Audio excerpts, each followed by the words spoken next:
Mesdames, Messieurs, bonsoir et bienvenue à cette première d'une série de forums, de rencontres, de débats, selon ce que vous en conviendrez vous-même, sur tout le développement de nos ressources naturelles, le développement minier qui touche particulièrement le nord du Québec, la Côte-Nord, les autres régions aussi, mais aujourd'hui, nous sommes reçus par les gens de Port-Cartier sur la Côte-Nord et c'est avec des leaders d'opinion, des agents qui ont une influence dans le milieu aujourd'hui que nous allons tenter de faire un tout petit peu la lumière sur les grands enjeux qui interpellent à peu près tout le monde et pour lesquels, parfois, souvent, la voix des gens directement concernés est laissée pour compte au profit de celle de ténors qui n'ont aucune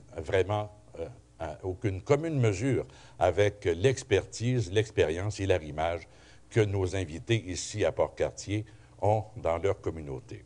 Cela dit, ce soir, nous avons réuni autour de la table donc divers intervenants, à commencer par Madame la mairesse de Port-Cartier, Madame Laurence Méthode. Madame Méthode, merci.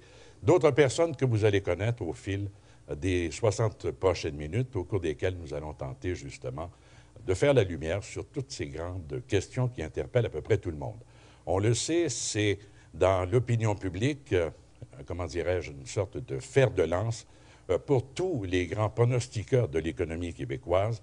On parle d'investissements qui frôlent le cap des 500 millions de dollars en 2011 au Canada pour toute l'exploration minière et 50 de cette somme relativement importante, pour ainsi dire faramineuse, est justement investie chez nous au Québec, particulièrement dans la Côte-Nord et en Abitibi.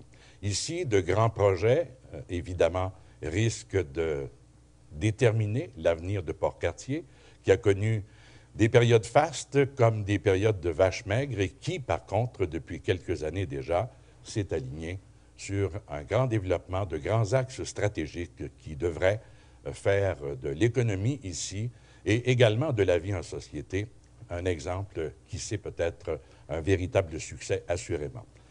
Avec nous, Madame, d'abord la mairesse, Madame Méthode, je vais vous lancer la première question et après, on passera à tour de rôle, justement, la parole à tous nos invités ici ce soir qui ont une opinion précise, j'en suis persuadé, sur toute cette question du développement économique. En termes de développement, à l'heure actuelle, en 2012, au début de cette nouvelle année, où en est-on à l'heure actuelle à Port-Cartier avec tous ces grands projets qui ont donné lieu à des annonces assez spectaculaires au fil des derniers mois particulièrement? Bonsoir, M. Dumas. Oui, effectivement, je vais ouvrir le bal. Où on en est, la ville de Port-Cartier actuellement, avec tous les projets qui sont amorcés? On sait qu'on fait partie de la vague. On a une mine qui est au nord, qui est à Fermont. Fait qu'on fait partie de l'annonce, de la méga-annonce que ArcelorMittal a faite, l'investissement de 2 milliards. Fait que oui, on est en bon transbordement. Fait que la ville de Port-Cartier, pour 2012, est en pleine expansion.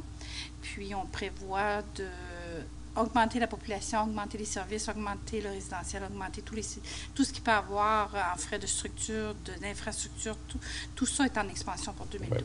On sait que récemment, vous-même et votre collègue, la mairesse de Fermont, Mme Pelletier, vous réclamiez des autorités québécoises que l'on presse le pas parce qu'il y avait quand même une urgence à l'heure actuelle sur le plan du logement, sur le plan des infrastructures et de la construction aussi. Oui, des garderies et de tout. C'est parce que Mme Pelletier et moi sommes solidaires dans la demande du gouvernement. C'est qu'on demande au gouvernement du Québec d'accélérer le pas, mais en même temps, il ne faut pas mettre du mur à mur parce que souvent, on se retrouve dans des normes, dans des demandes, dans des corridors qui sont du mur à mur pour l'ensemble des Québécois.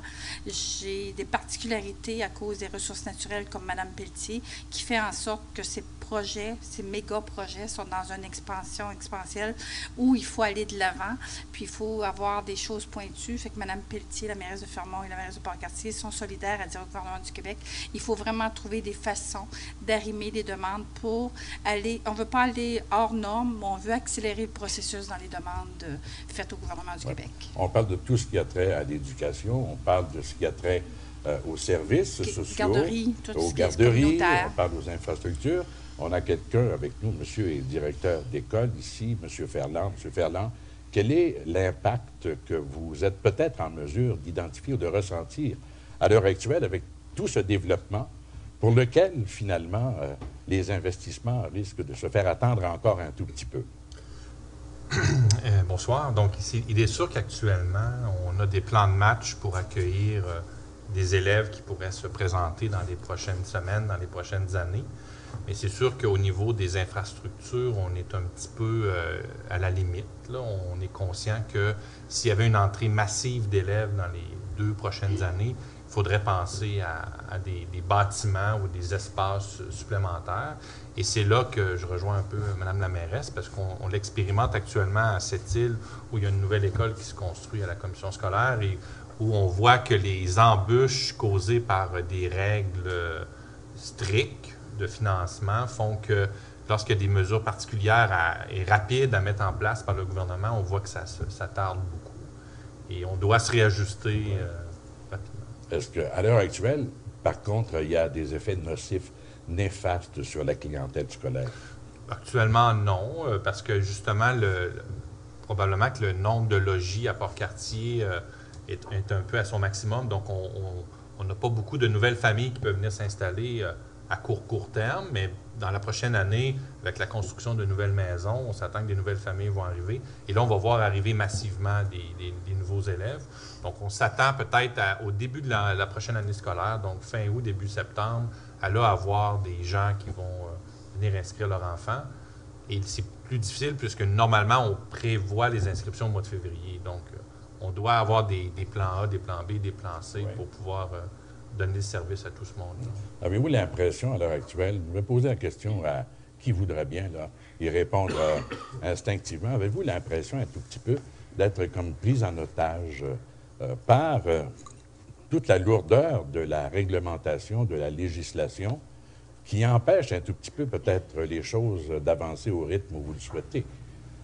Monsieur, par exemple. Oui, ce qu'on ressent actuellement, puis je qualifierais la chose de manque de compréhension. Justifié ou non.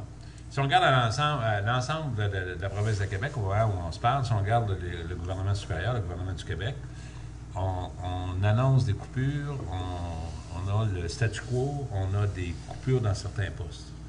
Paradoxalement, dans notre région à nous, on a besoin des argents nouveaux, on a besoin de plus de développement au niveau du scolaire, par exemple, au niveau des infrastructures municipales. C'est comme 2 langages au niveau des hauts fonctionnaires. Et la compréhension n'est pas là. Je rejoins beaucoup ce que Mme la mairesse disait tout à l'heure. Il faut que les gens au gouvernement supérieur, au gouvernement du Québec, aient la flexibilité et la compréhension de savoir qu'est-ce qui se passe dans nos régions pour permettre rapidement on dirait, se virer de bord sur un dissous, être capable de prendre position avec ce qui nous arrive. Et c'est paradoxal ce qui nous arrive, nous, par rapport à ce qui arrive à l'extérieur de la province. On parle au Bas-Saint-Laurent où il y a encore, on parlait de coupures, etc. On regarde dans d'autres régions de la province, c'est la même chose. C'est peut-être le manque de compréhension qui fait en sorte que la flexibilité au niveau du gouvernement n'est pas là. La prise de décision est trop centralisée à Québec, peut-être? Probablement, sans être trop centré à Québec, pour finir mon propos, les gens de Québec ne viennent peut-être pas me voir en région. Si on fait une investigation massive au niveau du gouvernement supérieur, on le demande de positionner Port-Cartier sur la carte, peu de gens vont savoir où c'est. Oui, et on en a la preuve tous les jours, finalement.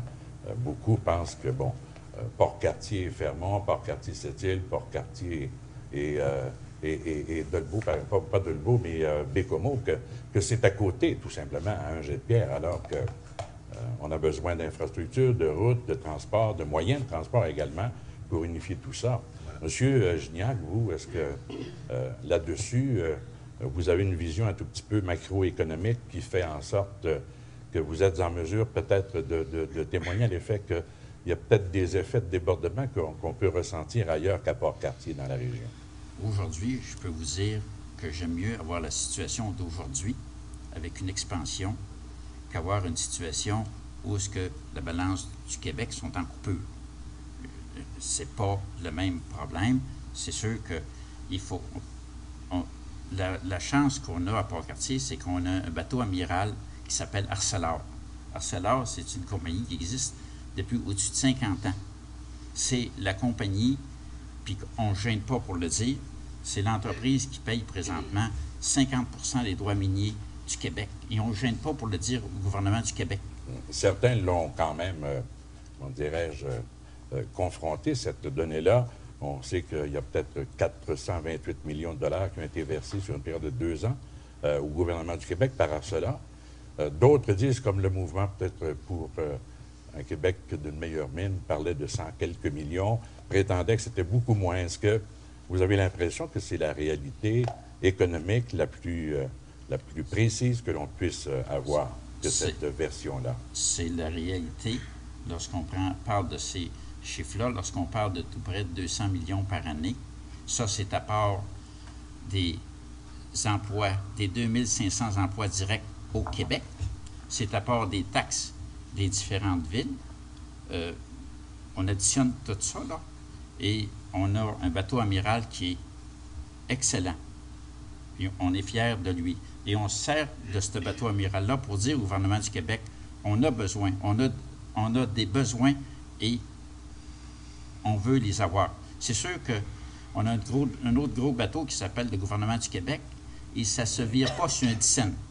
Même si on a des personnes qui connaissent nos besoins et on était choyés parce que Fermont sont beaucoup plus en misère que nous autres. À Port-Cartier, on a des promoteurs qui sont prêts à développer. On a des infrastructures qui devraient être prêtes pour 2012. Et lorsque la compagnie va être prête à faire sa construction, on va pouvoir lui donner le service en conséquence. Madame, vous qui êtes dans les services financiers, Madame Beaupré, comme directrice générale de la Caisse Desjardins ici à Port-Cartier, est-ce que vous êtes en mesure, vous, à l'heure actuelle, de répondre à la demande qui peut venir du milieu quand on parle d'investissement, de prêts hypothécaires, de prêts aux entreprises, de prêts aux petites entreprises, au démarrage à la limite, parce qu'il y a toute une turbulence qui commence à s'installer ici. Oui, bonsoir.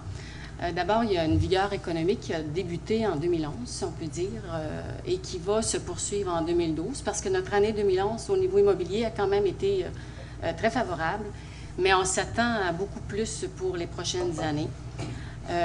Et oui, on s'est préparé à faire face à ces besoins-là, au niveau des ressources humaines, d'ailleurs, au niveau du service financier entreprise et également service financier particulier. La caisse est complète au niveau des ressources. Ouais. Pour ce qui est du développement immobilier, bien, on s'attend vraiment là, que ce soit le gros boom, comme on dit, là, pendant la prochaine année et même 2013. Ouais, est-ce qu'il y a des prévisions formelles qui ont été faites justement sur l'arrivée de nouveaux résidents, de nouveaux arrivants justement à Port-Cartier? Madame Méthode. Oui, puis je donnerai peut-être après la parole au commissaire. Là. Effectivement, mais il y a eu un survol de fait avec toutes les instances parce que c'est beau de parler, mais je pense qu'il y a une grande force qui se retrouve ici à Port-Cartier. Oui, on a les ressources naturelles, mais ce qu'on avait par le passé où on était tributaire de seulement les industries, aujourd'hui, on a une diversité dans d'autres instances. Fait que pour Port-Cartier, c'est que l'expansion n'est pas seulement pour ArcelorMittal. C'est parce que si ArcelorMittal fait une expansion de construction, il y a des nouveaux arrivants, tout ça, puis il y a de nouveaux employés, bien, la commission scolaire va avoir peut-être besoin de nouveaux employés. On a le centre de santé qui va avoir de nouveaux employés. Ça fait que tout ça fait en sorte que l'immobilier, puis l'expansion de Port-Cartier se fait à tous les niveaux. Ouais. Puis, ce qui fait une diversité aujourd'hui, c'est parce qu'il ne faut pas oublier aussi qu'on a un centre carcéral dans les limites de la ville de Port-Cartier. On a des silos à grains dans les limites de Port-Cartier. On a une usine, on a une scierie qui est Arbeck dans les limites. Fait que tout ça, aujourd'hui, fait une diversité. Fait qu'on espère encore, pour les années à venir, qu'il va y avoir d'autres diversités au niveau touristique et autres.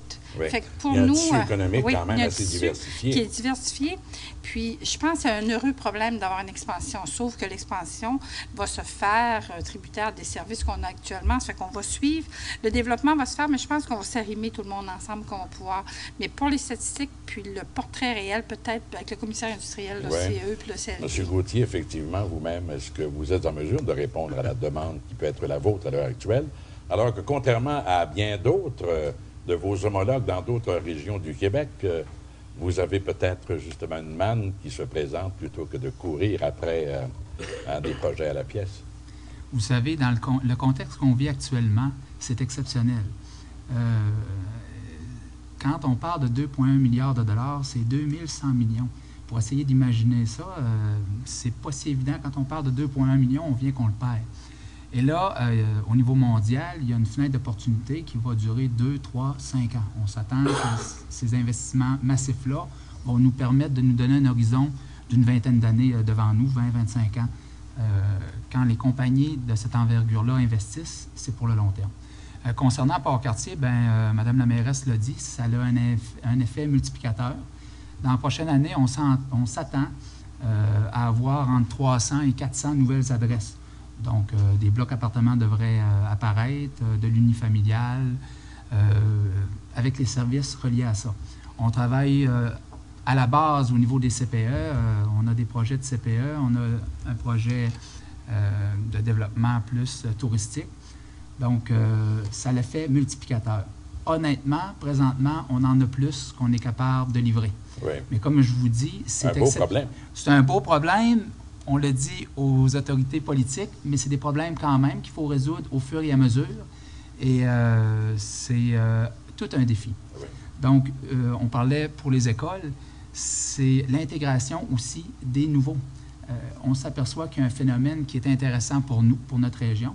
C'est que les gens qui étaient partis aux études ou partis pour travailler pour d'autres projets au Québec, au Canada, il y a beaucoup de gens qui s'aperçoivent que le fait d'avoir une économie florissante, ça donne un dynamisme intéressant pour la région. Là, on récupère des gens qui nous avaient quittés. Oui.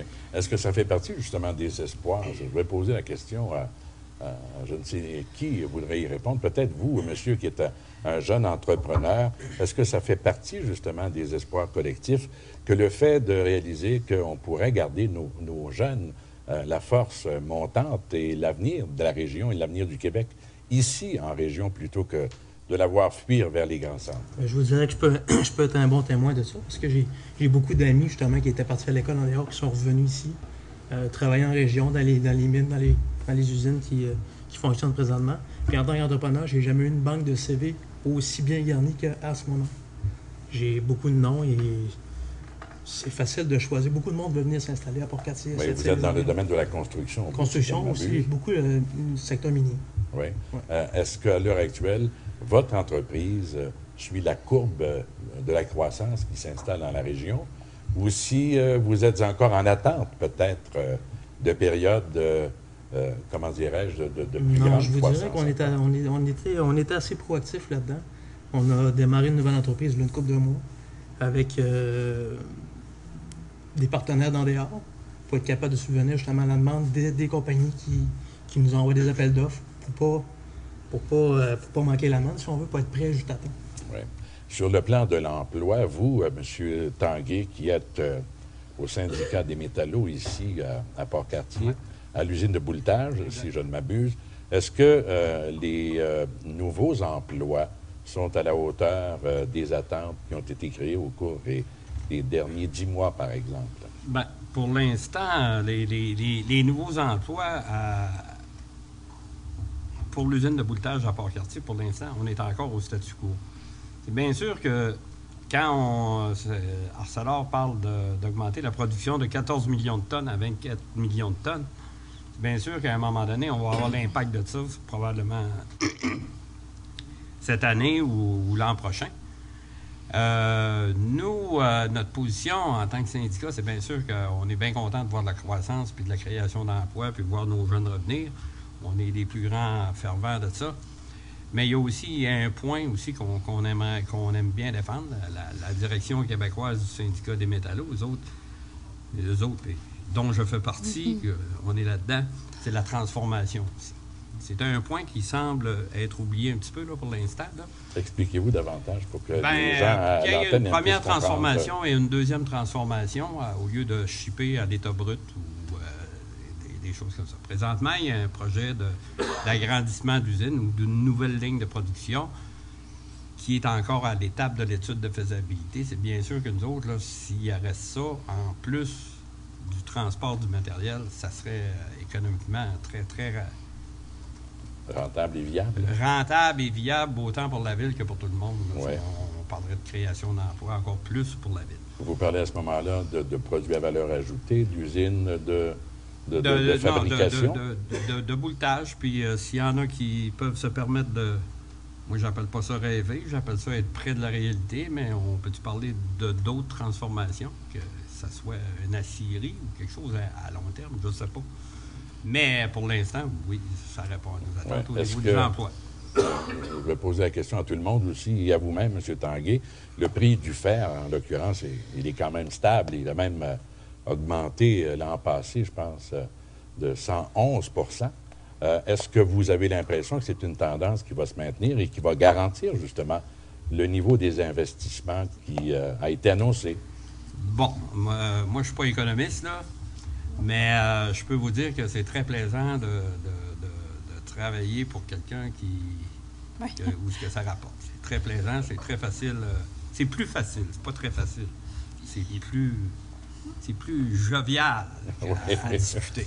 Et je présume aussi que dans... Oui? Il faut faire attention. Le prix du fer... pardon. Le prix du fer l'année passée était tout près de 200 $ la tonne. Là, présentement, il est aux environs de 120 $ la tonne, avec une diminution d'à peu près 40 %. Mais par contre, tant qu'on parle d'Arcelor, une des plus grosses aciéries au monde, donc même si le prix du fer baisse, ils font peut-être un peu moins d'argent. La demande est là, ils ne suffisent même pas tous les besoins, ils sont obligés de l'acheter ailleurs.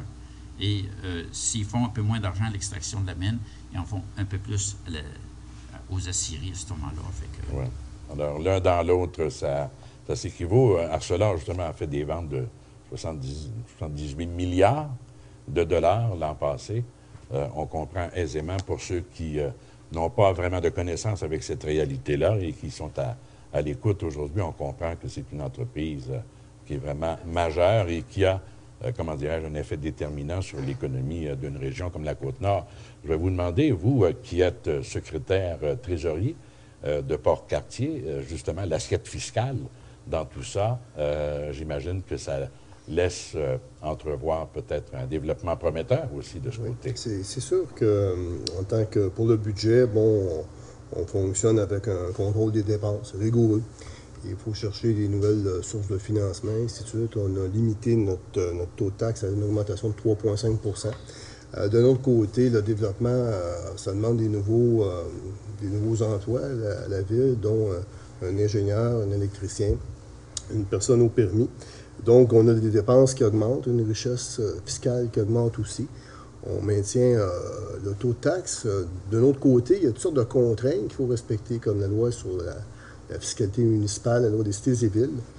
Et puis, tantôt, j'écoutais, puis il y a comme un problème d'arrimage entre le gouvernement, la municipalité régionale, municipale, et puis toute l'entreprise privée qu'il faut agencer. Donc, je pense que tout le monde veut gérer on est content de la croissance, il est mieux gérer la croissance que la décroissance. Il y a peut-être un peu d'arrimage à faire à ce niveau-là. Oui. Est-ce que le secteur privé de moindre envergure, le secteur de la PME, par exemple, est quand même un secteur économique qui est quand même très, très, très proactif, très fort quand même sur la Côte-Nord? Est-ce qu'il est capable de suivre un tout petit peu la marche que bat un investissement aussi important que celui-là, qui risque d'amener toutes sortes de transformations? Le plus gros problème des petites entreprises, et surtout du commerce de détail, c'est de pouvoir suffire à la demande et ne pas se... Lorsque vous avez des entrepreneurs, des entreprises comme ArcelorMittal qui payent les salaires au montant très élevé. 15 000 et plus par année, là? C'est ça, avec l'autre petit commerce qui est au salaire minimum parce qu'ils n'ont pas le moyen de le payer. C'est beaucoup plus difficile pour ces entreprises-là. Puis c'est encore bien plus difficile si en plus tu es obligé de faire venir du monde de l'extérieur à ces salaires-là. Comment tu fais pour les loger, et ainsi de suite. C'est plus dur pour le commerce, le petit commerçant. Ouais. Est-ce que, quand même, les petits commerçants sont en mesure de tirer leur épingle du jeu malgré tout dans un contexte, celui-là, madame ou monsieur, Moi, je pense que... à la Chambre de commerce ici? Dans les membres de la Chambre de commerce, je les qualifierais dans 2 secteurs au niveau des petites entreprises. On a des petites entreprises qu'on pourrait qualifier des entreprises de fabrication, qui fabriquent des composantes ou des choses pour les grands donneurs d'ordre, et qu'eux aussi ont à se battre régulièrement en rétention de main-d'œuvre, parce que ça prend de la main-d'œuvre qualifiée pour faire ces travaux-là. Et malheureusement, ils n'ont pas l'infrastructure nécessaire pour être en mesure de donner tout le tissu social que peut être un emploi dans les grands de ce monde. Pas juste ArcelorMittal, que ce soit ArcelorMittal, Aluminium-Alouette dans notre région, Cliff, Mine-Warbush, qui sont quand même des choses intéressantes pour les travailleurs. On ne peut pas empêcher un travailleur d'améliorer son sort. Ceci étant dit, ce groupe de travailleurs-là, au niveau de ces entreprises-là, ont un grand défi de garder leurs employés sur une base régulière. Certains que je connais, de nos membres, ont pris la décision d'être en constante formation. Ils se sont dit, d'une façon ou d'une autre, on ne peut pas se battre contre la machine, parce que la machine étant trop grosse. Ils se sont positionnés à avoir une possibilité de former leur personnel. Donc, ils vont les chercher à la sortie de l'école. Ils les engagent, ils les forment. Ça dure le temps que ça dure, mais pendant que ça dure, ils se sont spécifiés au niveau de cette main-d'œuvre. Est-ce que le bassin d'emploi, justement, est relativement substantiel pour permettre qu'on puisse avoir une forme de renouvellement comme ça? Moi, je pense que oui. Je vais prendre les propos de David Vaillancourt tout à l'heure, qui disait qu'il y avait un bassin de curriculum vitae disponible dans son type d'entreprise. Et c'est on le cas. n'a pas vu depuis un bout. Et c'est le cas actuellement. C'est parce que les gens, honnêtement, si on prend par exemple le secteur des pâtes et papiers, pour nommer que celui-là, où ils ont beaucoup de difficultés, fait qu'il y a beaucoup de régions de la province où ces travailleurs-là sont dans une impasse épouvantable. Alors, quand il y a des emplois... La foresterie aussi, dans le Nord. Absolument. Mais quand il y a des emplois intéressants en région, essentiellement, ce sont des employés, des gens de région de toute façon. Alors, qu'ils soient au Lac-Saint-Jean, par exemple, ou qu'ils soient au Bas-Saint-Laurent, ce pas des employés que je qualifierais de villageois. C'est des employés de région. Donc, pour eux, vivre en région, ils aiment ça. Donc, ils essaient de se positionner dans un type de travail qu'ils seraient capables de faire. Et pour eux, il n'y a pas de problème à ce qu'ils viennent en région. Donc, on a beaucoup de disponibilité de main-d'œuvre dans ces régions-là qui offrent leurs services. Ouais. Maintenant, on a un autre, ce que M. Gignac mentionnait, on a une autre difficulté au niveau d'autres petites entreprises qui sont les entreprises que je qualifierais de services. Restaurateurs, dépanneurs, où eux ont une main-d'œuvre qui, honnêtement, qui ne sont pas en mesure d'atteindre les salaires que même les gens en fabrication font.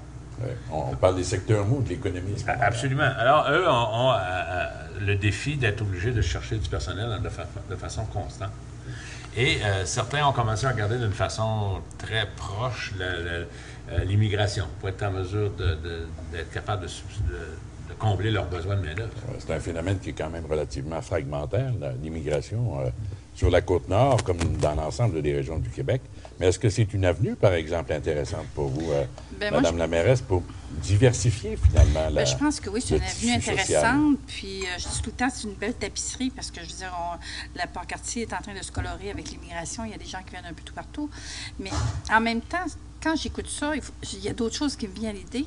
C'est parce que, oui, on a une compagnie qui est une minière, qui est en pleine expansion, mais tout ça ne règle pas les problèmes, là, parce qu'il y a d'autres problèmes pareils, sociaux, puis il y a des problèmes industriels.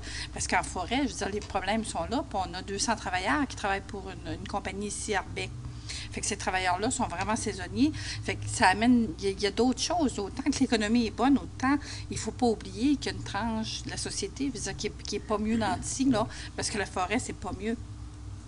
Puis l'immigration, oui, c'est un plus pour nous, mais dans la région, ça ne s'était pas vécu peut-être depuis un nombre d'années, peut-être je dirais 20-25 ans, où il y a des commerces qui ferment parce qu'il y avait un manque de main-d'œuvre. Parce que je veux dire, dans le côté service, les gens qui sont allés faire prendre des formations supérieures pour pouvoir adhérer à des postes supérieurs, bien souvent, on se retrouve avec un manque d'employés pour les postes de service. Fait que c'est comme M. Potvin disait, ça, c'est les restaurateurs, les pompistes, le bar, le snack du coin. Eux, ils se retrouvent avec un manque de personnel.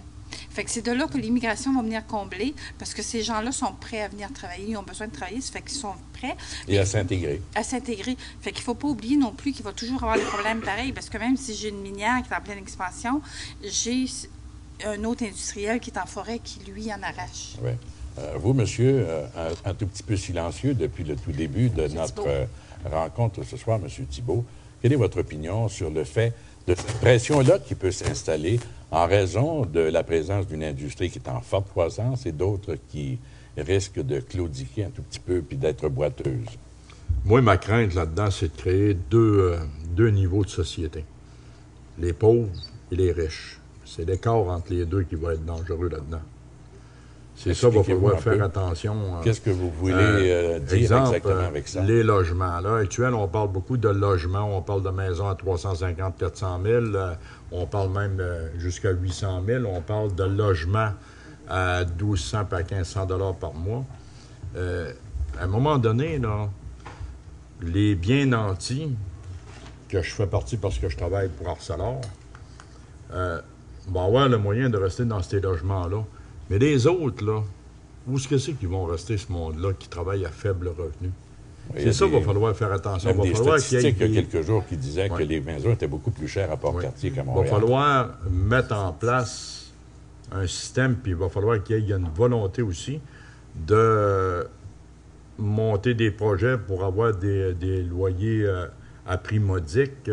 On a des promoteurs qui se pointent, mais c'est pour des gros projets. Des projets où ce que ça va être inaccessible pour ces personnes-là. Est-ce que c'est réaliste de penser, dans sa question peut-être, c'est réaliste de penser qu'on puisse avoir justement des complexes d'habitation à loyer modique comme il en existe à Québec, à Montréal, à Ottawa, à Trois-Rivières, et qu'on puisse multiplier tout ça pour satisfaire les besoins de logement? Ils n'auront pas le choix. Ils n'auront pas le choix.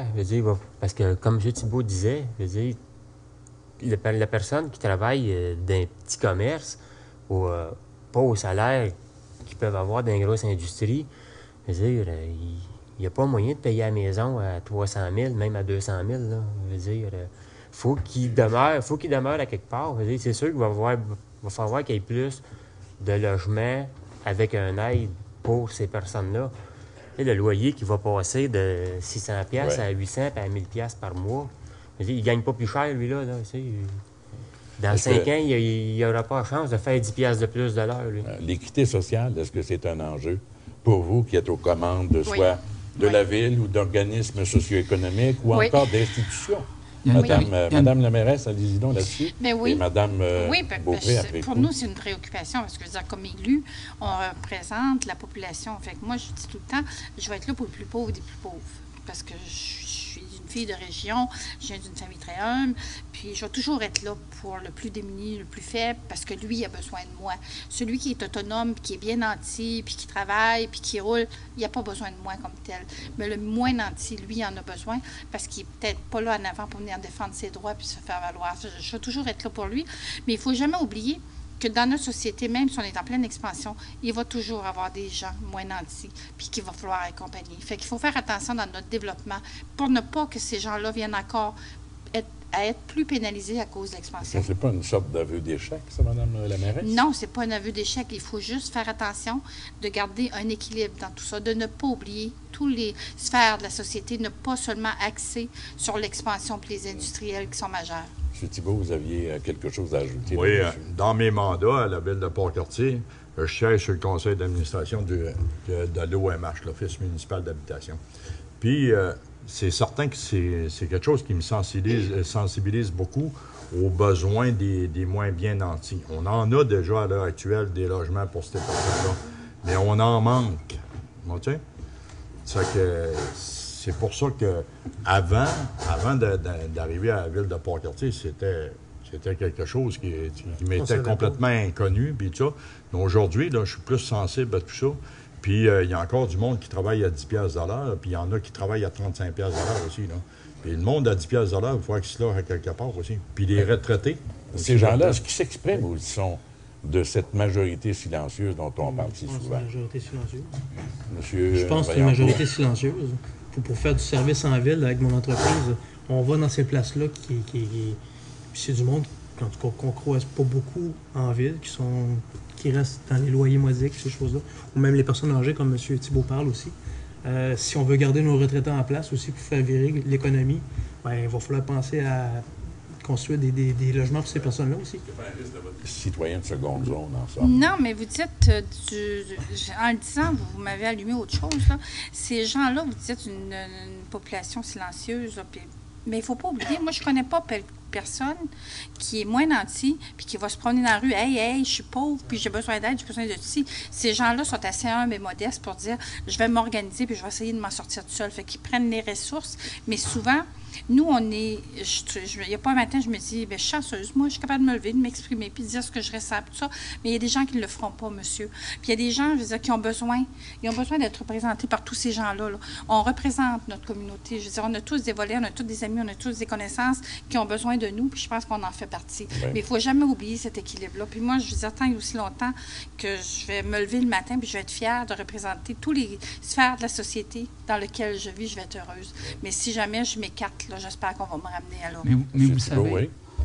Allez-y, tiens, M. Gauthier. Mais vous savez, cette période exceptionnelle-là, là, on la vit de façon difficile. Effectivement, les écarts, on les voit flagrantes parce que c'est une pression énorme dans notre société. Les maisons, on est en manque de maisons, on est en manque d'appartements, on est en manque de tout. Donc, la rareté crée le prix. Nous, ce qu'on s'attend, c'est sûr que ça ne reviendra pas des prix de 2007 et de 2006, mais ce qu'on s'attend avec l'ouverture de nouvelles rues, de nouvelles maisons, ce que ça va faire, les maisons qui ont 40 ans ne valent pas 250 et 300 000 $ quand il n'y a pas de rénovation qui ont été faites. Donc, il va y avoir un réajustement de marché. C'est sûr que la période qu'on passe présentement, c'est une période de peut-être une année et demie, 2 ans, le temps qu'on s'ajuste au niveau de la municipalité et qu'on crée aussi du nouveau logement. Les logements à 1 200 $, c'est parce qu'il y a une rareté présentement. Notre défi, c'est de construire à moins cher. On regarde du manufacturier, donc la construction n'est pas si évidente que ça parce que les gens sont sur les grands chantiers. Donc, c'est plus facile de faire du manufacturier, du préfabriqué ailleurs, l'importer et l'installer. Donc, cette période-là est exceptionnelle au niveau de la pression sociale. Je vous le dis, on ne tombera pas au même niveau que la 5 ans, mais on pense que ça va se réajuster. On n'a pas de boule de cristal, la vôtre vaut la mienne. Par contre, c'est clair qu'il va y avoir un réajustement dans le coût de la vie pour le logement. Merci, M. Gauthier. Justement, parlons-en de la question de l'équité, de la question également peut-être des catégories de travailleurs. Tout à l'heure, M. Thibault, M. Tanguay faisait état du fait de ses craintes de voir peut-être des travailleurs de seconde zone se créer à comparer aux travailleurs peut-être mieux nantis, dont vous êtes l'un des représentants. Comment vous vivez ça, vous, peut-être comme syndiqué et comme travailleur, vous-même, peut-être, d'assister à ce clivage-là qui peut peut-être se matérialiser? Bon, premièrement, on n'est pas seulement les représentants des travailleurs nantis. C'est une fausse photo pour nous qui représentons les syndicats. Les syndicats au Québec ont toujours été une force sociale.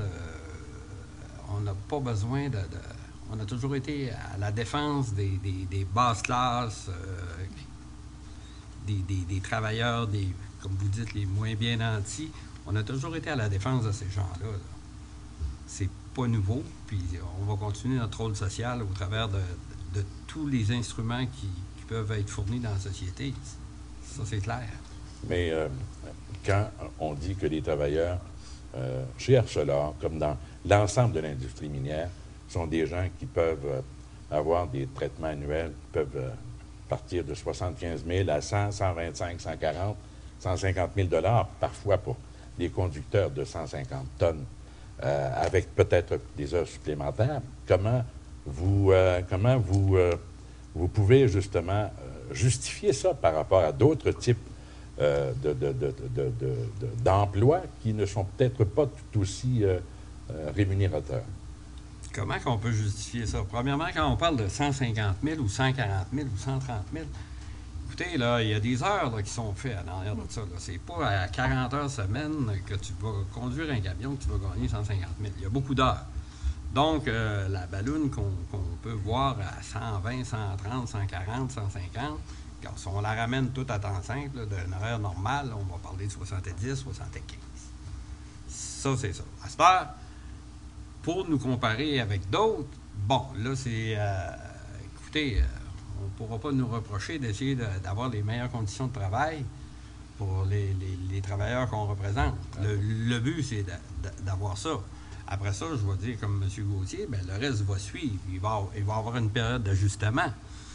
C'est bien sûr que quand on arrive dans une région comme ici, quand on dit on fait 120 000, mais tu es obligé de squatter chez ton chum pour un logement, parce qu'il n'y a pas de logement, puis il y a un appel, et il n'y a pas de maison, ou il y en a 3 à vendre, mais regarde, ça n'a pas de sens. Tout ça se justifie par le fait d'une hiérarchie salariale qui risque de se créer au fil des ans. Une hiérarchie correcte. À un moment donné, cette période de croissance-là, on l'a déjà vécu dans les années 72. Moi, je me souviens quand j'avais 18 ans ici, là, 72, 73, 74, 75, 76, 77, c'était la belle époque, là. On l'a vécu. Il y a eu des maisons de bâtis, il y a eu des rues de bâtis. On va passer au travers de ça. C'est bien... Regardez, quand j'entends M. Vaillancourt, qui n'a jamais eu autant de CV aussi bien garnis. Je suis content d'entendre ça, moi. Ça veut dire qu'il y a des gens qui sont intéressés à revenir. Puis s'il y en a qui cherchent à améliorer leur sort, bien tant mieux. C'est ça une société qui vire, là. Mais est-ce que l'économie est prête à accepter ces nouvelles compétences-là, justement, et à donner de l'emploi à ces gens-là? Madame Beaupré, mais en fait, moi, ce que je voudrais ajouter, c'est qu'on va avoir besoin quand même d'investissement au niveau immobilier pour les travailleurs qu'on veut accueillir, les nouveaux arrivants qu'on veut accueillir. Et également, il ne faudra pas oublier les mois nantis, comme Mme la mairesse le disait tout à l'heure, mais il faut penser aux deux niveaux, là. Parce qu'actuellement, on manque de logements pour nos travailleurs qui sont intéressés à s'en venir en région. Oui. Est-ce qu'on a quantifié le besoin quand on parle de pénurie de logements à l'heure actuelle, Madame la mairesse? Bon, on a quantifié, on sait que pour la prochaine année, il va nous falloir plus ou moins 300 nouvelles portes. Ça a été quantifié avec les chiffres qui nous ont été fournis, là. Fait que ça veut dire pour l'année 2012, là, 2012 à 2013, il nous faudra entre 350 et 400 nouvelles portes. Ouais, est-ce que ça inclut les logements dits logements sociaux? Non, parce que c'est strictement dans la construction strictement pour résidentielle. les nouveaux emplois et tout ce qui va se passer dans le résidentiel. Fait que ça va faire en sorte, par contre, que ça va libérer les 2,5, les 3,5, les 4,5 qui sont occupés parce que les gens n'ont pas d'autres endroits pour loger pour l'instant. Il y a des enjeux quand même sur le plan de la sécurité publique avec ce développement-là résidentiel. Vous, qui êtes directeur du service des incendies, comment entendez-vous faire face à cette nouvelle réalité-là? Pour ce qui est des incendies, on est quand même... Le service est quand même bien installé. Il y a quand même des bonnes installations, des bons équipements. Il y a toujours des ajustements, mais d'ordre général, on a les équipements qu'il faut pour là, le grossissement de la ville. C'est sûr que la chose qu'il faut voir, c'est, à un moment donné, il était question des blocs appartements, quelle hauteur, bon, on met-tu des 6 étages, des 3 étages, là, c'est sûr que ça rentre en considération avec les équipements du service incendie. Si on parle du camion échelle, si on permet des 6 étages, ça s'appelle, on change le camion parce que limité par le parc échelle, la longueur du parc échelle, mais sinon, je veux dire, on a quand même pas mal là, ce qu'il faut. Notre plus gros problème à l'heure actuelle, c'est le recrutement de pompiers temps partiel. Par le fait que le monde a des bons salaires.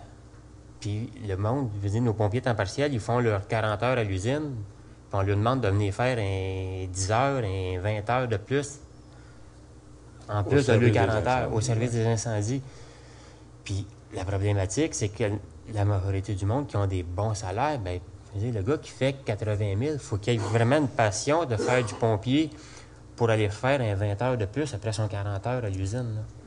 Fait que c'est plus là notre problématique, le recrutement de pompiers temps partiel. Oui. Mais dans l'ensemble, le développement urbain n'est pas pour vous un enjeu en termes de sécurité publique? Non. Je vous dirais, le plus gros jeu, c'est d'avoir l'eau pour pouvoir éteindre des bâtiments. Justement, parlons-en des infrastructures et de ce que ça va nécessiter. Est-ce qu'on sera en mesure de faire face à Oui, tout mais ça? je vais peut-être rajouter par contre avec M. Bonnet sur le côté sécurité. C'est parce qu'il ne faut pas oublier que dans la MRC, la particularité de la MRC de Cette-Rivière, il y a 2 villes qui sont Port-Cartier-Sept-Îles.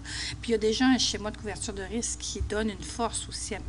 Bonnet, pas l'ensemble, parce que le directeur de la MRC a chapeauté là, le schéma de couverture de risque qui couvre l'ensemble.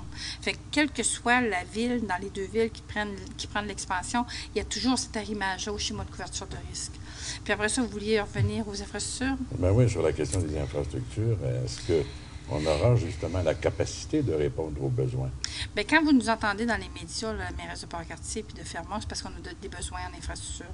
Effectivement, la ville de Port-Cartier a fait faire des analyses. On a donné à des firmes externes une étude de faisabilité pour trouver les moyens pour accélérer tout ça, parce que notre usine actuelle est à pleine capacité, nos bassins de réserve sont à pleine capacité. Ça répond, tout ça répond, sauf que dans les semaines, dans les mois qui vont suivre, on a maintenant, vous savez, quand vous avez une recette, vous allez chercher les ingrédients pour formuler votre recette, après ça, vous faites votre recette, mais là, maintenant, on a un outil qui nous amène à aller faire des plans et devis puis accélérer le processus pour l'usine d'eau. Là, il va falloir que le gouvernement du Québec nous accompagne là-dedans. Mais ça va se faire parallèlement au développement. Fait que moi, je ne veux pas entendre, là, c'est la semaine passée, quelqu'un me disait « Ah, vous n'avez pas d'eau? » Non, je ne veux pas entendre ça. On a de l'eau suffisamment pour nos installations. M. Bonnet est là, il peut le dire. Nos installations sont sécuritaires pour l'instant. C'est l'expansion qui fait en sorte qu'on a un surplus de besoin d'eau. Fait que ça, on va le faire, mais en même temps que l'expansion.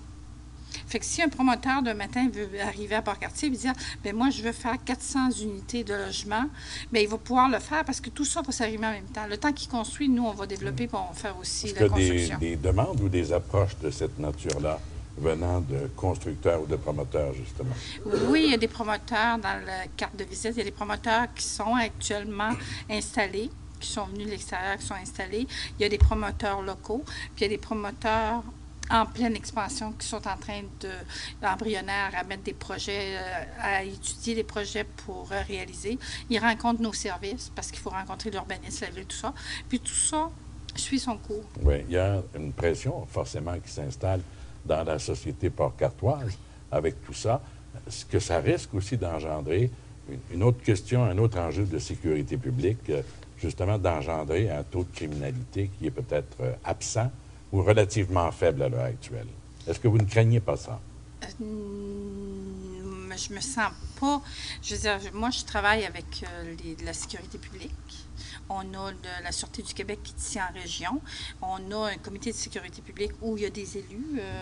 Je pense que M. Thibault, il siège avec Mme Lapierre. Ces gens-là siègent régulièrement, ont des rencontres, puis ils voient le portrait réel de la situation, ce qui se passe dans les 2 villes.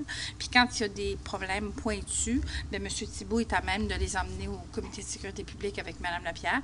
Mais nous, non, on a une étroite collaboration. Peut-être que s'il n'y avait pas cette collaboration-là, peut-être la proximité aussi. Il ne faut pas oublier que Port-Cartier est une ville linéaire où la proximité, je dirais, vraiment concentrée, c'est pas... Puis les gens, je veux dire, non, ça ne m'inquiète pas, sauf qu'il faut être vigilant. Je ne vous dis pas que la criminalité il n'y en a plus, là, c'est pas vrai, là. Il y en a partout, de la consommation, il y en a partout, sauf qu'il faut peut-être mettre des outils en place pour être plus vigilant puis accompagner nos gens. Oui, et quand vous parlez d'accompagnement des gens, ça peut aller jusque dans la formation professionnelle, éventuellement, pour faire en sorte que l'on puisse augmenter le niveau des compétences. Est-ce que ça, c'est un enjeu à l'heure actuelle qui est important? Je vais vous lancer la question à vous, qui êtes directeur d'école et pour qui la question de la formation professionnelle est probablement aussi un souci quotidien. Bien oui, effectivement, la commission scolaire a essayé de développer avec les principaux partenaires là, commerciaux quels étaient les grands besoins en main-d'œuvre. On était aussi content de voir que l'université, le campus universitaire de Chicoutimi, qui est basé à Sept-Îles, avait aussi démarré des cohortes d'enseignants pour justement remplacer, parce qu'il y a du remplacement à faire, mais aussi des besoins assez criants dans les prochaines années. Donc, oui, des fois, on se fie sur le fait qu'un employé qui va être engagé à ArcelorMittal va avoir une conjointe ou un conjoint qui va qui va être enseignant ou, espérons-le, orthophoniste ou psychologue scolaire. Là. Permettez-moi d'en rêver. Mais on ne peut pas simplement se baser là-dessus. Mais oui, au niveau de la formation professionnelle, il y a des cohortes là, qui sont démarrées. Oui. Je sens un tout petit peu que la question de l'éducation est une préoccupation qui vous concerne tous. Est-ce que le fait de devoir souvent former des populations en termes de main-d'œuvre pour répondre à des besoins de l'industrie, c'est pas peut-être un tout petit peu de piéger les gens dans des disciplines dans lesquelles ils ne s'orienteraient pas peut-être autrement? Je vais vous poser la question encore à vous, monsieur. C'est-à-dire, les gens ont toujours le choix d'aller vers les emplois qui les intéressent le plus. C'est sûr que les perspectives d'avoir un beau train de vie sont intéressants avec les types d'emplois dans le domaine minier ou dans les services, là, actuellement. Les gens ont toujours le choix, mais ça amène, le développement amène aussi des besoins de main-d'œuvre au niveau de la santé. Le centre de santé va sûrement être en expansion. On parlait tantôt d'usines de transformation, des services. Moi, une chose que je remarque beaucoup, c'est que quand on veut développer quelque chose actuellement, c'est difficile d'avoir justement des entrepreneurs, des gens qui vont pouvoir réaliser des travaux à court ou moyen terme. Là. Souvent, on fait appel à des entrepreneurs de l'extérieur parce que ceux de la région sont vraiment très occupés. Ouais. Donc, il y a divers types d'emplois qui pourraient être intéressants, mais malheureusement, ne sont pas toujours disponibles. Donc, ces gens-là, les jeunes ont accès à une panoplie d'emplois, c'est le désir. Qu'est-ce que vous pensez, question un tout petit peu, on dirait, assassine, qu'est-ce que vous pensez de l'opinion de plusieurs porte-paroles des milieux urbains qui disent que le développement de l'industrie minière, que la croissance, c'est un tout petit peu comme utopique à l'heure actuelle? Je vais vous poser la question.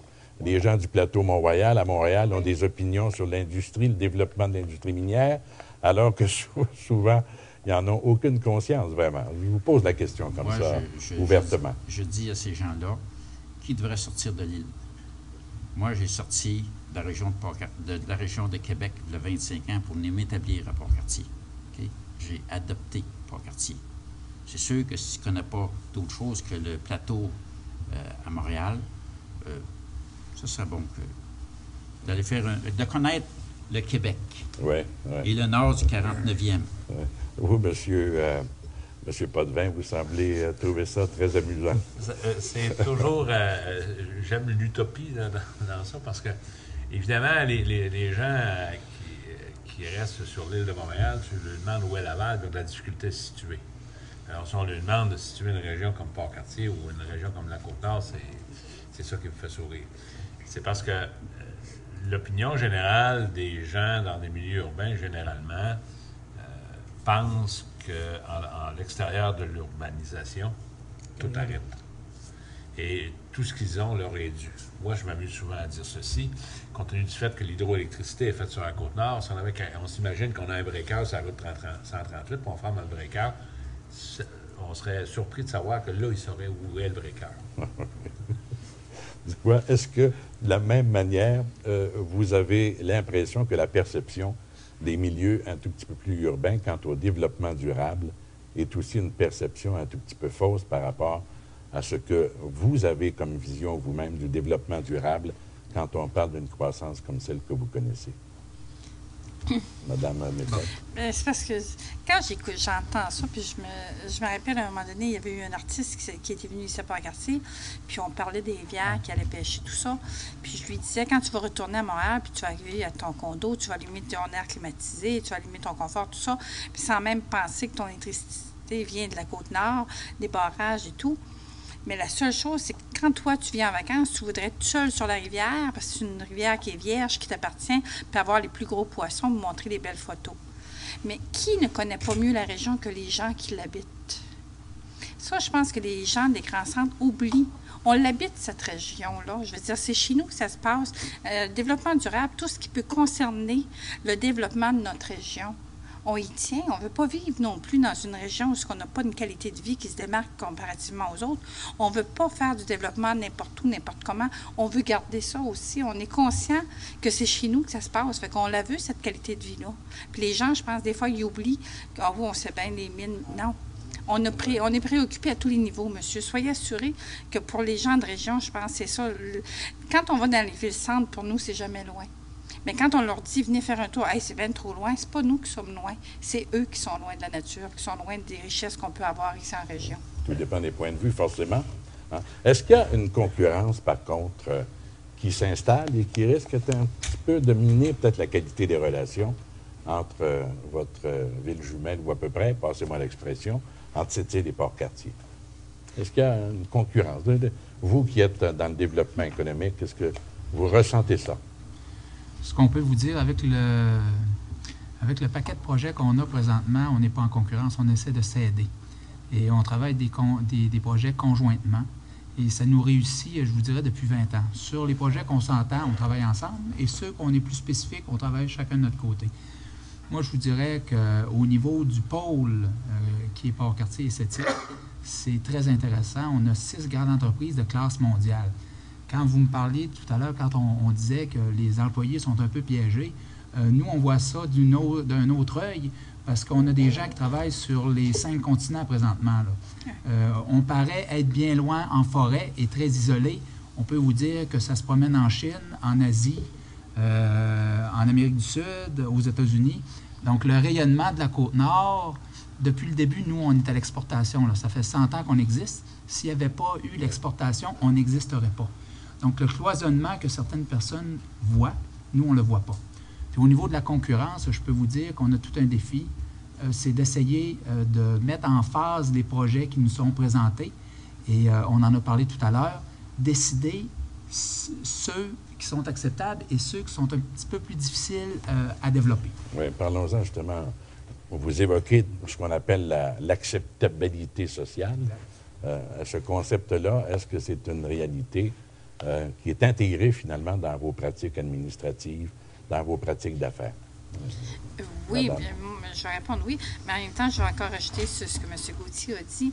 Je pense que la rivalité que vous parliez, c'est que nous, notre particularité, en étant seulement 2 villes dans une MRC, Port-Cartier n'aura jamais, je veux dire, une population de 30 000. Ça, on est conscient de ça. La population va monter peut-être à 15 000. Je veux dire, on est conscient qu'on ne sera jamais la plus grosse des villes dans la MRC. On va toujours avoir nos particularités, comme la ville voisine va toujours avoir ses particularités, mais il y a un arrimage, puis je pense qu'on est conscient de ce qu'on a, puis eux sont conscients, puis avec ça, l'arrimage se fait. C'est un partenariat ensemble. Effectivement, puis on va développer chacun dans nos créneaux, puis on va s'en aller, puis on va s'aider, mais ça, c'est des guerres de clochers que les gens prônent, puis enracinent, puis continuent à alimenter comme si c'était d'hier. Hey, non, arrêtez ça. Là. À un moment donné, il faut fournir des gens qui vont à travailler dans une même MRC. Puis je pense qu'on a chacun nos particularités et on va bâtir ensemble cette région. Quand on parle d'acceptabilité sociale aussi, sur tous ces projets d'implantation minière, est-ce que...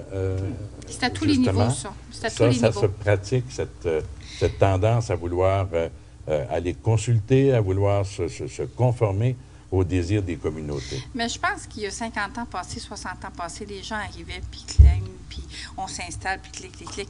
Mais ça se fait plus aujourd'hui. Autant du côté minier que n'importe autre côté développement durable ou autre. On a eu un projet, à un moment donné, de barrage. Le milieu en veut pas. C'est correct, salut, bonsoir. Le milieu en veut pas. Pourquoi qu'on va aller contre le milieu?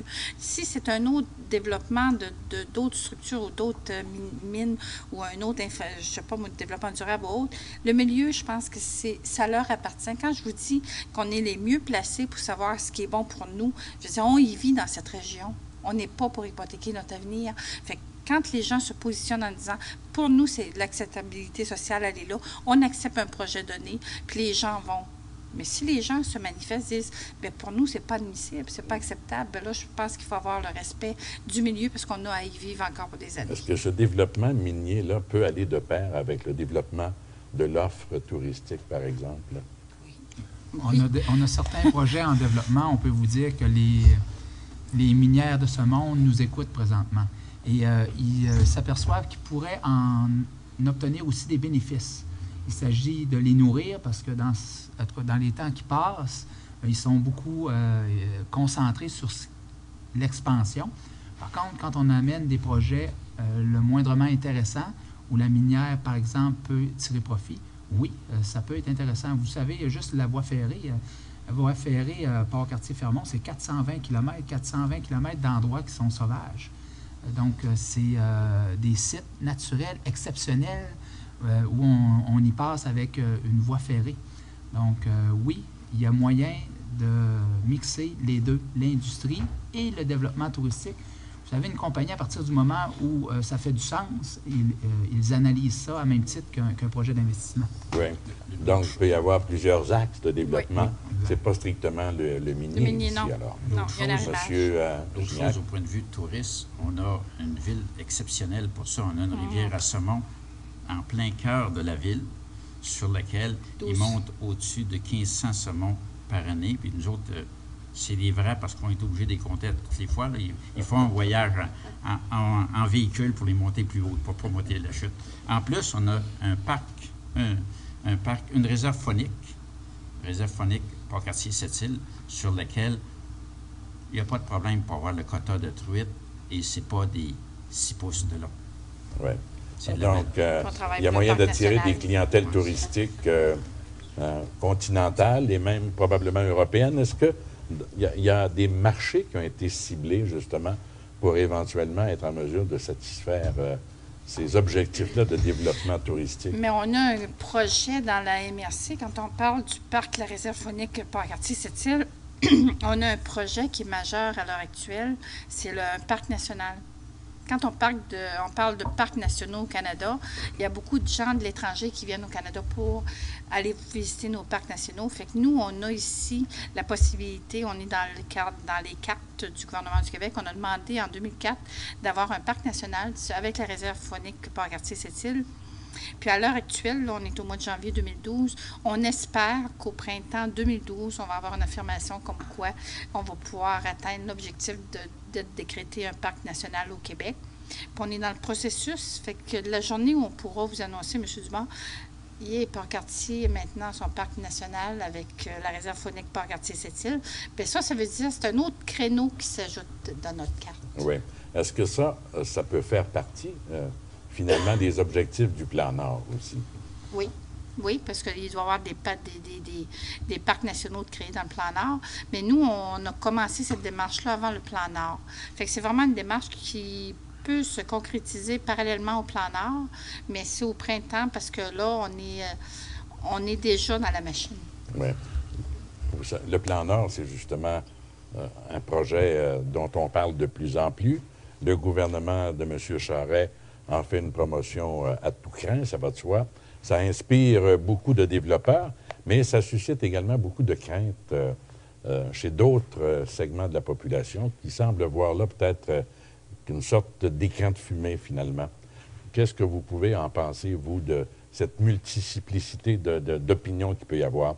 Vous, M. Miller, là, comme technocrate à la ville de Port-Cartier, vous avez sûrement une opinion là-dessus. En termes. Écoutez, il y a plusieurs opinions sur le plan Nord. C'est sûr, au niveau des entreprises, il y a de l'exploitation à faire. Il y a un boom international actuellement. C'est sûr que les Premières Nations qui veulent avoir un parti pris là-dedans. Donc, différentes opinions, je dirais. Oui. Justement, cette relation-là aussi avec les Premières Nations, est-ce que ça fait partie également des préoccupations dans tout ce grand espace de développement-là que vit et Port-Cartier et la Côte-Nord? Je pose la question. Moi, je dirais que oui, non? Monsieur Potvin? Nous, au niveau des affaires, c'est sûr qu'on fait déjà des affaires avec la population autochtone. Je n'aurais pas d'opinion à savoir les réquisitions qu'ils font au niveau de la nation, ça leur appartient. Je ne veux pas embarquer dans ce débat-là. Ce que je comprends, par contre, c'est qu'ils ont des revendications spécifiques qu'ils font. Ils ne veulent pas être oubliés. Mais par contre, si on regarde toute l'élaboration du plan Nord, à ce que je sache, la généralité de la population autochtone est invitée. Plusieurs ils sont présentés. Plusieurs font partie prenante, quelques exceptions. Maintenant, on ne peut pas rentrer dans les spécificités. Quand on parle du plan Nord, si si on regarde tous les aspects du plan Nord, ce qui est intéressant pour nous, nonobstant des projets, parce qu'on peut toujours se dire ceci, les projets que les minières ont mis sur la table, plan Nord ou pas, ils auraient fait. Alors, si on part de ce principe-là, c'est une chose, on peut dénigrer le plan Nord. Par contre, pour notre région, ce que ça a fait directement, c'est que tout le monde en parle de notre région. Nous étions un petit peu les souffres-douleurs de la popularité, que ce soit touristique, économique, on a tous on a fait le tour dans nos discussions d'à peu près tous les milieux, tous les tissus sociaux. Et effectivement, nous étions la région la plus méconnue de la province de Québec. Ouais. Tout le monde connaissait l'Abitibi, tout le monde connaissait le Bas-Saint-Laurent, tout le monde connaissait la Gaspésie, tout le monde parlait du Rocher-Percé. Peu de gens savaient où était Manic 5, encore moins où était SM3. Port-Cartier, c'était quelque part, c'est à Côte-Nord, c'est loin. Sept-Îles, c'est encore plus loin. Et là, on est en train de refaire ça à l'inverse. C'est-à-dire que, oui, il y a des opportunités d'affaires pour les commerçants. Oui, il y a des opportunités d'affaires pour les grands projets. Oui, il y a des investissements majeurs. Ça implique qu'il y a des gens qui se déplacent en région, qui viennent voir qu'est-ce qui se passe. Et cet aspect-là du plan Nord donne une visibilité qu'on n'aurait pas escompté avoir, même il y a 2 ans, 3 ans. Oui, ça risque d'entraîner un phénomène de pérennité dans les entreprises qui pouvaient peut-être être dans une sorte d'état chancelant jusqu'à tout récemment. Juste au niveau de la popularité ou la possibilité des emplois extérieurs, de gens de l'extérieur de venir s'installer chez nous pour combler des emplois dont on a besoin. Juste cet aspect-là, elle comble déjà certaines choses. Et en plus, bien évidemment, la visibilité touristique, on en parlait tantôt, etc. Pas une question, Madame, vous vouliez intervenir? Oui, peut-être, je vais intervenir parce que les Autochtones, je suis concernée aussi, là. C'est parce que le plan Nord, c'est au 49e parallèle et le Grand Nord. C'est parce qu'il ne faut pas oublier le Nunavut, tout ça, où il y a plusieurs communautés autochtones qui eux, ont pas... sont comme isolés, ils n'ont pas nécessairement de chemin, ils ont seulement l'aviation, l'hiver, puis tout ça, c'est des aéroports glacés. Fait qu'il y a tout ce développement-là des communautés à faire aussi, là, où il y a des ressources naturelles aussi. Fait qu'ici, il y en a moins en région, mais on a des communautés autochtones. Aujourd'hui, j'ai vu quelqu'un, puis je l'ai invité à venir ce soir, puis la disponibilité n'était pas là, mais ça fait partie de la population de la MRC de cette rivière. Puis il ne faut pas les oublier. Ils sont là. Puis je veux dire, ils sont partie prenante. Il y a des gens qui travaillent dans nos instances, dans nos industries. Il y a des gens qui travaillent dans les services qu'on consomme. Il y a des gens qui sont tout partout, qui viennent de communautés autochtones. Puis ils sont des citoyens à part entière de la MRC. Est-ce que c'est cette période de développement, de croissance, le plan Nord aussi par-dessus tout ça, une occasion pour faire en sorte qu'on solidarise encore plus les communautés ici, autant de Port-Cartier que dans l'ensemble de la région? Monsieur, avez-vous l'impression que ça peut rapprocher les gens, ça? Le fait de vivre une sorte de projet collectif qui soulève de l'enthousiasme, des espoirs et qui soulève également beaucoup de velléité. Monsieur Vaillancourt, je dirais que oui. Regardez, on parlait tantôt, justement, tu sais, les milieux plus urbains qui dénigrent un peu le plan Nord. Mais si on regarde ce qui se passe dans les dernières semaines, ce soir aux nouvelles, il annonçait qu'il y a une grosse compagnie à Montréal qui va faire une promotion par rapport au plan Nord. Ils sont loin, ils trouvent, c'est loin Port-Cartier, mais ils veulent faire des promotions à Montréal pour le plan Nord. Et, on a vu se regarder le maire de Québec qui suit le premier ministre pour annoncer le plan Nord, mais je veux dire, Québec, c'est 7 heures de route avec Port-Cartier. On se déplace quand c'est le temps, nous autres. C'est ça, regarde. On est capable de le faire, ils sont capables de le faire, eux autres aussi. C'est ça. Qu'est-ce que vous pensez de ça, moi, je voulais juste commenter tantôt pour le secteur autochtone, parce que j'ai une entreprise division autochtone à cette île présentement. Puis les minières sont bien ouvertes à accueillir les Autochtones dans leurs industries, parce qu'à date, j'ai assisté au moins à deux réunions avec la compagnie minière IOC à cette île, puis ArcelorMittal, qui sont très ouverts à donner une partie d'ouvrage aux Autochtones, avec certaines conditions, c'est certain aussi, là, mais sans aborder plus longuement le sujet. S'il y a une ouverture de ce côté-là, c'est certain. Ouais, il y a des exemples aussi très, très probants aussi sur la Côte-Nord, au Nunavut, dans la région de Chibougamau, entre autres, particulièrement aussi. Vous, M. Thibault... Bien, moi, je pense qu'au niveau régional, c'est sûr que ça va avoir des impacts puis ça va rapprocher les communautés. Exemple, cette île Port-Cartier, il y a toujours eu une compétition entre cette île Port-Cartier, on ne peut pas le nier, ça, non? Puis, tantôt, M. Gauthier, il parlait de projets communs qui se font en partenariat, la ville de Sept-Îles, la ville de Port-Cartier. Puis je pense que ça, là, c'est un grand pas en avant, là, parce qu'il y a été longtemps où c'est qu'il y avait toute une compétition. Puis là, je pense que ça semble s'estomper. Puis, probablement aussi, à cause des élus qui sont en place, la volonté est plus là à vouloir arriver puis tout travailler ensemble, là. Si tu travailles sur la Côte-Nord puis tu es divisé, on a eu l'exemple avec les syndicats. Si tu divises tes syndicats, c'est sûr que les syndicats sur la Côte-Nord ils ont créé la richesse sur la Côte-Nord. C'est ça qui a élevé le standard de vie ici sur la Côte-Nord.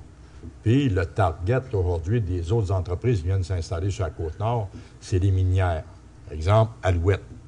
Alouette, c'est pas une entreprise qui est syndiquée, mais par contre, quand ils sont arrivés sur la Côte-Nord, le target était les minières. Ils en ont donné un petit peu plus là, pour avoir la paix sociale, pas de syndicat, mais par contre, c'est le choix.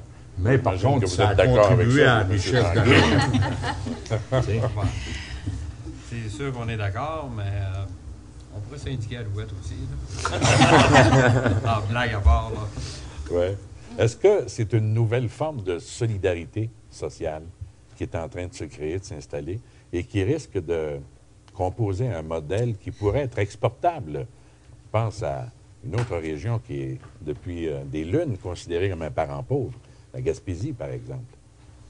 Qu'est-ce que vous en pensez? C'est un modèle de solidarité qui s'installe? Si c'est bon pour moi, c'est bon pour mon voisin.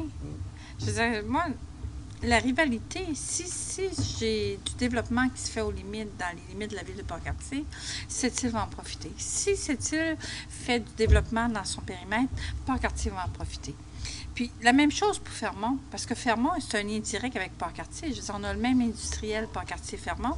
Fait qu'on ne peut pas juste penser à nous comme tel, mais si moi, je suis frileuse puis que ça va pas bien, la ville de Fermont va être frileuse aussi. Elle va avoir le rhume. Elle va avoir le rhume. Fait que c'est la même chose pour Sept-Îles, parce qu'on a des liens directs. On est voisins, on a à travailler, puis à développer, puis à croître ensemble. Est-ce que vous êtes, monsieur... C'est sûr que ça améliore le lien entre les deux, tant que c'est les deux places, c'est le plein emploi. On n'a pas besoin de se compétitionner pour des entreprises. On a toutes les deux le plein emploi. Fait que on a chacun notre créneau, puis ça va très bien comme ça, là. Le plan Nord aussi, c'est une fierté qui va se développer avec le temps. On reproche tout le temps à nos gouvernements de ne pas avoir de vision, et là, c'est une vision de 25 ans. Même si elle n'est pas parfaite, ça va être 5 plans quinquennaux. Donc, c'est intéressant d'avoir de la vision. Donc, on passe outre, je vais dire, aux partis politiques. Là, ça nous donne une vision de développement. On parlait d'avoir un rayonnement sur nos régions limitrophes. Regardez, on a des projets sur la Côte-Nord, il n'y a pas encore une éolienne qui tourne, là. Mais dans l'avenir, ça va arriver. Ça. Où ce sera, c'est un autre débat, mais ça va arriver. Et ce fait-là, les éoliennes, majoritairement au Québec, ils vont être bâties chez nos voisins, à Matane, en Gaspésie et à Gaspé. Donc, possiblement. Donc, il y a un rayonnement, il y a un partage de la richesse qui va se faire entre les régions. Et en passant, il y a beaucoup d'emplois dans le centre-ville de Montréal, là. Nos maisons mères des minières sont à Montréal, là, sont sur McGill College, puis sont sur René Lévesque, là. Et puis, les plans et devis qui se font dans nos grands projets, les premiers millions qui se dépensent ne sont pas en région, ils sont dans les centres-villes qui sont au Québec et Montréal. Donc ça, je pense qu'il y a de l'éducation, je pense qu'on en a perdu avec le temps de dire aux gens qu'on est tous interreliés. Donc, nous, on a besoin de l'expertise des grands centres, mais également, on fait tourner la roue en région. Vous faites probablement une analogie avec ces grandes époques qu'on a connues dans les années 60 avec la Manic, avec la baie James dans les années 70, où il y avait une sorte de projet national. Avez-vous l'impression d'être un tout petit peu, comment dire, dans la mire, finalement, de tout le Québec, et où on observe ce que va faire la Côte-Nord avec cette nouvelle réalité-là? Avez-vous l'impression d'être un centre d'intérêt de tout le Québec? Je vais encore parler, je m'excuse. Effectivement, oui, mais en même temps, la région, tantôt M. Ferland parlait de la nouvelle école là, qui va se construire, c'est tout ça. Moi, je rencontre la commission scolaire dans la semaine prochaine pour le projet d'expansion de Port-Cartier, puis on prévoit déjà de réserver un espace si on a besoin de construire une nouvelle école. Fait que ça s'est pas vécu ici à Port-Cartier depuis plus de 20 ans, là. Ce qui est majeur. Ce qui est majeur. Fait que, je veux dire, je suis pas contente quand ils ferment une industrie, je veux dire, à Montréal ou à Québec, ou des travailleurs, puis 500, 300. Ça me fait mal. Ça me fait mal parce que moi, je me dis tout le temps, à chaque fois qu'il y a un travailleur qui est mis à pied, c'est une famille. Puis chez nous, c'est important que mes gens travaillent. Fait que quand j'en ai un qui est déoffé, je me dis, bien, une perte d'emploi, c'est une famille qui s'en ressent. Tout le monde s'en ressent. Mais quand, en même temps, je réalise qu'ici, ce qu'on vit à Port-Cartier actuellement avec l'expansion, puis de penser à la vision qu'éventuellement, peut-être que dans 5 ans, j'aurai besoin de construire une école, bien, je suis contente. Qu'on me regarde de haut puis qu'on dit qu'est-ce qui se passe là-bas, là, sur la Côte-Nord, là, y a-t-il du développement qui se fait? Je suis contente qu'on le fait. Parce que je veux dire, c'est rendu là. On est dans le processus, puis chacun son tour. Mais présentement, ça se passe ici. Puis quand il y a un emploi qui se crée ici en région à Port-Cartier, bien, ce matin, je parlais avec une personne à Montréal, puis je disais, bien, moi, si j'ai un emploi qui se crée ici à Port-Cartier, bien, chez vous, à Montréal, en plein centre-ville, il y en a peut-être 4 qui vont se créer. Bien non, c'est pas chez nous. Je dis oui, parce que les gens qui vont travailler, qui vont avoir une bonne rémunération, ils vont peut-être consommer les services qui sont au plein centre-ville de la ville de Montréal, qui ont besoin, que ce soit en meubles, en vêtements ou autre. Fait qu'ils vont consommer les services chez vous. Fait que ça fait travailler des gens au sud. Fait qu'il ne faut pas être jaloux, il faut juste arrimer le tout. Ce qui est bon pour la Côte-Nord est bon pour le sud aussi. Est-ce qu'il y a de la place dans l'économie régionale, dans l'économie locale à l'heure actuelle, pour l'implantation d'industries qui pourraient produire des biens à valeur ajoutée, nonobstant le fait que la localisation et que le facteur transport peut constituer quand même là, un empêchement ou une entrave importante? Est-ce qu'il y a quand même, malgré tout, une possibilité Je voudrais intervenir sur le facteur transport. Ce n'est pas un inconvénient, c'est un avantage. Nous, on est juste... Par rapport au grand marché. Nous, on est à côté de l'autoroute bleue, qui s'appelle le fleuve Saint-Laurent. À partir d'ici, on peut aller soit à l'ouest, c'est-à-dire vers Québec et Montréal, ou soit à l'est, qui nous emmène à peu près n'importe où dans le monde. Alors, cet axe-là est à développer. Qu'est-ce que vous avez comme vision, vous, peut-être, là-dessus? Oui, si on regarde, on cherche on parlait tout à l'heure de deuxième, troisième, quatrième et 10e transformation. Effectivement, je pense que notre région, actuellement, c'est une chose qui est en manque, à savoir des produits qu'on peut amener plus près du consommateur. On a des produits que je qualifierais à l'état brut, qu'on parle d'aluminium ou qu'on parle du fer. On est à l'état brut. Et on aurait besoin d'avoir quelque chose qui nous amène plus près de la consommation. Est-ce que vous avez identifié un type d'industrie qui pourrait venir se jouxter à ce qu'on connaît déjà dans l'infrastructure économique? Évidemment, si on regarde qu'on est près du fer, on pourrait continuer à transformer le fer, à savoir une aciérie pour faire... pour continuer l'acier, par exemple. Voilà, exact. Est-ce que c'est réaliste? Et le commissaire industriel devrait être en mesure de nous répondre. C'est réaliste, un projet comme celui-là? Vous savez, présentement, on va arriver à des masses critiques. Quand vous avez juste un petit volume qui est contrôlé par une seule compagnie, c'est pas évident de trouver des partenaires pour développer d'autres projets. Par contre, avec le volume qui va sortir de la Côte-Nord, là, c'est intéressant pour une entreprise multinationale de venir s'installer parce qu'elle peut s'approvisionner à 2-3 fournisseurs. Dans le cas de la seconde transformation, nous, on y croit. La troisième, c'est plus difficile pour nous. Mais la deuxième transformation, M. Tanguay parlait peut-être d'une aciérie, de faire des billettes. On analyse différents dossiers, mais vous savez aussi que c'est des fenêtres d'opportunité qui se ferment rapidement. Et j'en parlais tout à l'heure, on est en compétition avec le reste du monde. On parle d'Afrique du Sud, on parle d'Asie, on parle des Brésiliens, on parle des Australiens. Donc, on est tous en compétition. On a l'avantage stratégique d'être sur le bord de l'eau. Et ça, les Québécois aussi le savent pas.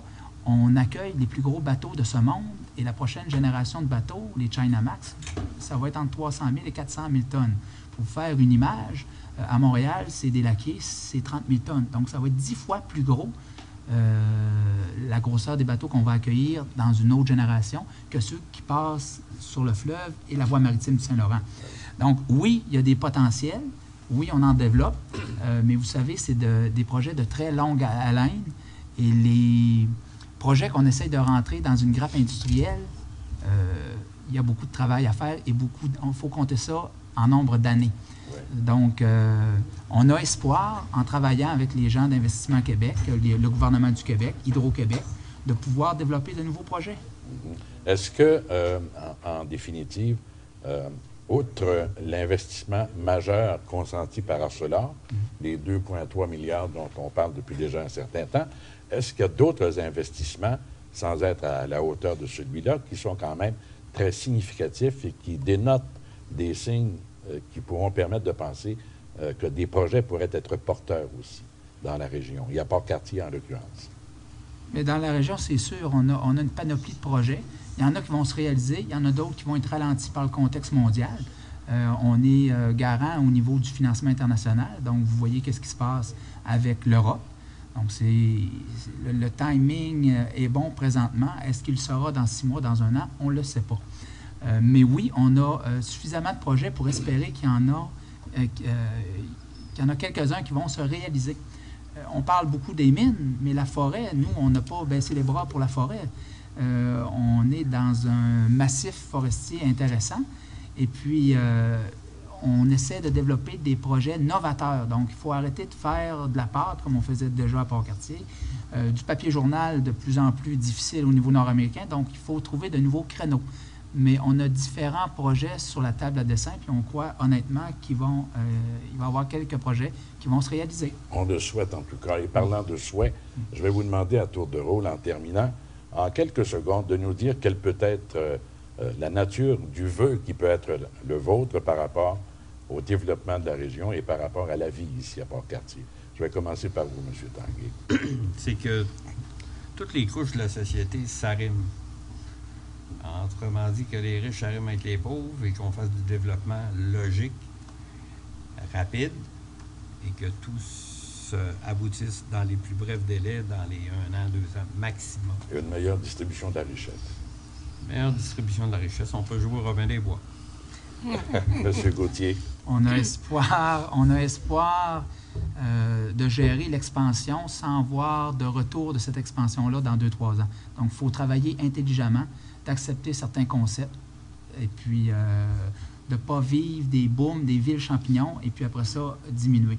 Donc, il faut accepter une partie d'immigration, dire, regardez, il y a des gens du Québec qui vont venir travailler ici pour s'en retourner, mais de garder aussi des gens sur le territoire. On a un très beau style de vie. On espère le garder et, entre guillemets, le vendre à d'autres. De la vision et de la continuité ensemble. Exact. Monsieur Ferland. Bien, moi, je souhaite qu'on soit capable de faire un développement qui va servir à tous. Donc, il n'y aura pas on en a parlé tantôt, de laisser pour compte, et qu'on sera capable de donner des services adéquats du même calibre qu'on peut retrouver en ville, mais qu'on sera capable de développer et de maintenir des aussi bons services pour les jeunes, notamment, là, qui sont ici dans notre milieu. Donc, accélérer le développement en éducation. Oui, d'assurer un maintien, un équilibre là, qui ne fera pas que, justement, on va être dépassé par le boom et qui va faire qu'il va y avoir une perte au niveau de la qualité de service qu'on pourrait donner à ces enfants. M. Miller. Moi, je souhaiterais un arrimage politique et économique adéquat pour un bon partage de la richesse. M. Bonnet. Un développement durable. Pas, tu sais, on parle d'un projet sur 15 ans, 20 ans, mais oui, là, il y a quelque chose qui presse, mais des fois, de prendre un petit peu plus de temps pour éviter justement de s'enfarger, puis d'avoir un trop gros boom, puis après ça, reculer, régresser. Assurer le long terme. Ensemble. Assurer le long terme, et sécuritairement. Merci. M. Thibault. Moi, ce que je souhaite, c'est qu'on continue d'être attractif pour la main-d'œuvre extérieure. Si on veut vendre la Côte-Nord à des personnes de l'extérieur, je pense que moi, si je resterais à l'extérieur, puis je penserais à Côte-Nord, je penserais à de grands espaces, je penserais à la motoneige, je penserais aux sentiers de quad, je penserais à la chasse, la pêche, à la villégiature. Je pense que on doit continuer à développer, mais développer prudemment puis intelligemment pour garder une belle qualité de vie ici sur la Côte-Nord sans arriver puis amputer là, les beaux espaces qu'on a ici. C'est de garder cette qualité de vie-là pour continuer à être attractif pour la main-d'œuvre. Alors, respect et développement de l'environnement. M. Vaillancourt. Faire de la suite des idées, moi, je veux souhaiter, en tant que citoyen, plutôt qu'en tant qu'entrepreneur, qu'on n'a pas parlé à soir de sport et loisirs. On a une belle ville, on a des beaux loisirs à Port-Cartier. Depuis que je suis haut comme ça, qu'on profite, qui coûtent vraiment pas cher. D'après moi, il n'y a aucune ville au Québec qu'on peut profiter des sports et loisirs comme à Port-Cartier. Je souhaite que ça continue, qu'on n'a pas de coûts qui vont s'additionner à ça dans le futur avec tout ce qui s'en vient, l'augmentation de la population et ces choses-là. Donc, maintenir et assurer la qualité de la vie. Oui. Je n'ai pas de vin. Il faut faire du pouce à ce que mon collègue M. Vaillancourt dit. C'est sûr, quand on parle de développement économique, on parle de à peu près n'importe quoi qui peut arriver parce que tout le monde parle de n'importe quoi. Ce qui est important, c'est canaliser tous les efforts dans un même domaine et sensibiliser les gens on a parlé de qualité de vie, on a une excellente qualité de vie. Il y a des choses qu'on veut absolument garder, c'est la base de notre société. Évidemment aussi, il faut qu'on soit assez ouvert pour accueillir des gens, je dirais, de tout acabit, c'est-à-dire nos voisins de d'autres régions, mais nos voisins aussi de d'autres régions mondialement connues, que ce soit les Mexicains, que ce soit les Cambodgiens. Il faut aller. De toute façon, on n'aura pas le choix vers l'immigration. Donc, de l'ouverture et de la diversité. Tout à fait. Madame Beaupré. Qu'est-ce que je pourrais ajouter? En fait, développement intelligent, travail d'équipe. Alors, je pense, tous les milieux de notre région doivent contribuer à avoir un développement qui va satisfaire la population de Port-Cartier et des environs. Monsieur Gignac. Moi, je souhaite avoir un développement durable pour les 50-100 prochaines années. Vous êtes un optimiste. Avoir une diversité économique et une stabilité dans l'emploi pour que tout le monde soit heureux de vivre à Port-Cartier. Madame la mairesse, mairesse à vie, peut-être? Non, c'est pas un vœu pieux, ça, c'est certain. Sauf que je pense que tout a été dit, mais effectivement, là, moi, quand je parle de Port-Cartier, je suis passionnée par Port-Cartier. Port-Cartier, je suis native de la région, puis je suis native de Port-Cartier. Mes parents, Port-Cartier, c'est une ville où on se démarque avec nos sports, nos loisirs, tout a été dit, mais quand j'en parle, mes yeux viennent tous scintillants parce que je suis passionnée par Port-Cartier à cause des rivières, à cause des rapides, à cause des saumons. Il y a 12 fosses à saumon en plein cœur de la ville. Où on peut trouver ça à Québec, là? Je veux dire, il n'y en a pas, là. Dans la province, oui, il y a la Rive-Sud de Matane, il y a du saumon, mais c'est pas comme ici. Ici, il y a 12 fosses à saumon. On marche, puis on voit les gens pêcher, on voit le saumon sauter. C'est beau, c'est beau. Fait que tout ça, qu'on conserve cette qualité de vie-là, mais qu'on puisse prendre l'expansion avec du développement durable pour que les gens peuvent venir se joindre à nous là.